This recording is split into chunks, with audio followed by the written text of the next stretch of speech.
Sir, जिस दिन election हो रहा है बीजेपी बढ़त बढ़ती दिखाई दे रही है, कैसे देखते हैं? सबसे पहले तो भारतीय जनता पार्टी के लोगों को जीत मिली है, उन्हें बधाई, और आशा करता हूं कि जो जनादेश दिल्ली की जनता ने उन्हें दिया है उसकी वो प्रतिपूर्ति करेंगे। और वे सब आम आदमी पार्टी के लाखों करोड़ों कार्यकर्ता जो अन्ना आंदोलन से आए, जिनके बहुत ही निश्चल, निष्पाप और बड़े भारत की राजनीति को बदलने के सपने की हत्या एक निर्लज्ज, नीच, मित्रहंता, आत्ममुग्ध और चरित्रहीन व्यक्ति ने की, उसके प्रति तो क्या संवेदना। दिल्ली को उससे मुक्ति मिली। और मैं ये जानता हूं कि अब जो आम आदमी पार्टी में लोग बच गए थे सत्ता के लोभ में, लालच में, पदों के लिए, उस पैसे के चक्कर में, वे सब भी अब वापस जाएंगे, लौटेंगे, कुछ अपने व्यवसायों में लौटेंगे, कुछ पार्टियों में चले जाएंगे। और पतन यहां से प्रारंभ हुआ है उन लोगों का।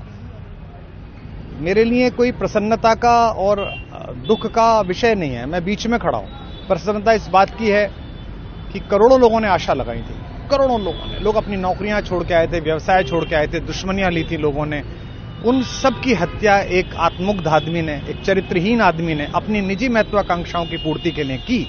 उसको दंड मिला, ईश्वरीय विधान से दंड मिला। प्रसन्नता इस बात की भी है कि न्याय हुआ। आज जब कहना नहीं चाहिए, लेकिन आज टीवी पर जब जंगपुरा का निर्णय आया और सामने दिखाई दिया कि मनीष हार गया, तो सदा तटस्थ रहने वाली और राजनीति से विरत रहने वाली मेरी पत्नी जो है, उसकी आंख में आंसू आ गए, वो रोने लगी। क्योंकि उसी से उसने कहा था कि अभी तो है ताकत, और उसने कहा था भैया ताकत सदा तो नहीं रहती। तो ये अहंकार आशा करता हूं अगले लोग नहीं करेंगे, जो बाकी दल है वो नहीं करेंगे, इससे सबक लेंगे। और दिल्ली के नागरिकों को मैं अच्छे शासन के लिए बधाई देता हूं। अब भारतीय जनता पार्टी अपने नेतृत्व में सरकार बनाकर दिल्ली के जो दुख थे पिछले 10 वर्ष के, उन्हें दूर करे।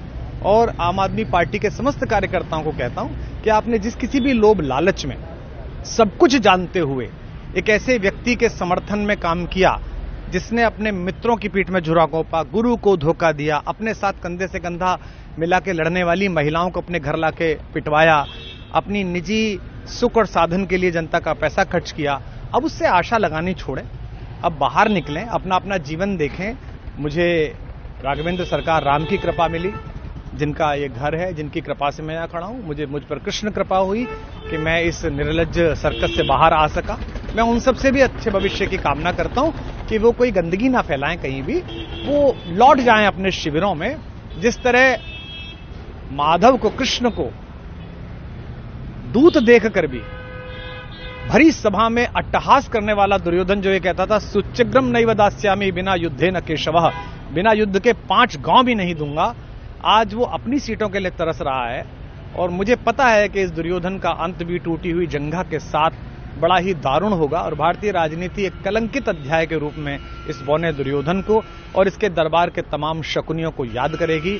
मैं उनकी मुक्ति की कामना करता हूं कि ईश्वर उन्हें इस दुख से बाहर निकाले, और समस्त लोगों को बधाई देता हूं कि चलिए अंततः न्याय हुआ। सर, बात करें दिल्ली के चुनाव या यूपी के उपचुनाव मिर्जापुर को लेकर, चुनाव आयोग पर तमाम तरह के आरोप लगाए जा रहे हैं। अखिलेश यादव ने कल कहा कि वहां उपचुनाव में मिलकर, ये राजनीतिक विषय है, इस पर मैं राजनीतिक कार्यकर्ता नहीं हूं, तो इस पर मेरी टिप्पणी शोभनीय नहीं है। वो आपस में सब जाने। लेकिन दिल्ली के चुनावों को लेकर एक मिश्रित प्रतिक्रिया है।